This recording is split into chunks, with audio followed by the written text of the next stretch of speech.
আমি তো আল্লাহর কাছে শুকর করি যে অন্তত একটা তৃপ্তি নিয়ে নোমান ভাই চলে গেছেন।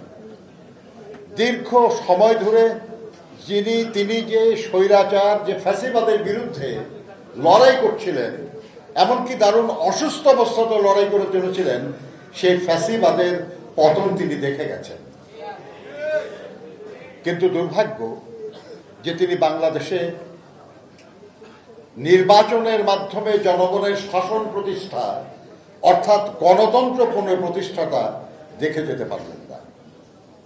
আমাদের কর্তব্য হবে যে সেই গণতন্ত্র পুনঃপ্রতিষ্ঠার যে ভূমিকা, সেই ভূমিকা যথাযথভাবে পালন করে আমরা তার সেই অপূর্ণ স্বাদ আমরা যেন পূরণ করতে পারি। আমি বিশ্বাস করি সেটা সম্ভব। বাংলাদেশের ইতিহাস বলে যে একদলীয় স্বৈর শাসনের কবরের উপর বহুদলীয় গণতন্ত্রের বাগান রচনা করেছিলেন শহীদ প্রেসিডেন্ট জিয়াউর রহমান বীর উত্তম। এরশাদের সামরিক স্বৈর শাসনের মাধ্যমে গণতন্ত্রকে জবাই করার পর সেই গণতন্ত্র ফিরিয়ে এনেছিলেন 9 বছর অবিরাম লড়াই করে আমাদের নেত্রী, দেশনেত্রী বেগম খালেদা জিয়া। সংসদীয় গণতন্ত্র তিনি প্রতিষ্ঠা করেছিলেন। আমরা দৃঢ়ভাবে বিশ্বাস করি যে গত 16 বছরে যে অপশাসন, যে স্বৈর শাসন, যে ফ্যাসিবাদ, তার কবরের উপরেও আবার আমরা গণতন্ত্র প্রতিষ্ঠা করতে পারব আমাদের নেতা জনাব তারেক রহমানের নেতৃত্বে।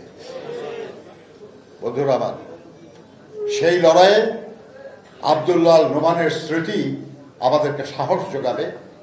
সেই লড়াইয়ে আব্দুল্লাহ আল নোমানের প্রতি আমাদের ভালোবাসা আমাদেরকে এগিয়ে যেতে সাহায্য করবে।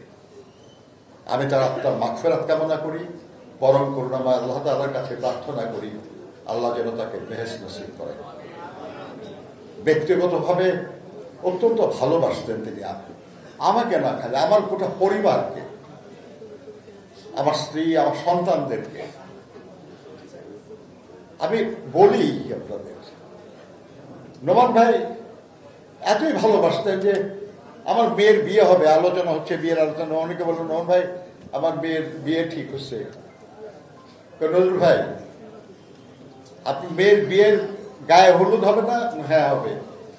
বলে ওই গায়ে হলুদে মেজবানের ব্যবস্থা করবো আমি। চট্টগ্রাম থেকে গরু নিয়ে আসে, চট্টগ্রাম থেকে বাবুর্চি নিয়ে আসছে, মশলা নিয়ে আসে, নিয়ে আমি আমার ডিওএইচএস এর কমিউনিটি সেন্টারে সেখানে এসে অনুষ্ঠান করব। সেখানে মেজবানের ব্যবস্থা করা হলো সেই অনুষ্ঠানে। ভাবেন, এটা সহকর্মী, আমরা তো আত্মীয় হবে না। এ ধরনের ভালোবাসা যদি আপনারা যারা বিভিন্ন ইউনিয়নের নেতা আছেন, বিভিন্ন অঞ্চলের নেতা আছেন, বিভিন্ন এই মহানগরীর নেতা আছেন, আপনাদেরকে বলি পরস্পরের প্রতি এরকম ভালোবাসা হোক আপনাদের, যেমন ভালোবাসা ছিল নোমান ভাইয়ের আমার। যদি এটা না থাকে তাহলে একসাথে কাজ করব কি করে? আর যদি সেটা না থাকে তাহলে একজনের অভাব আরেকজন অনুভব করবেন না, যেমন আমরা অনুভব করছি।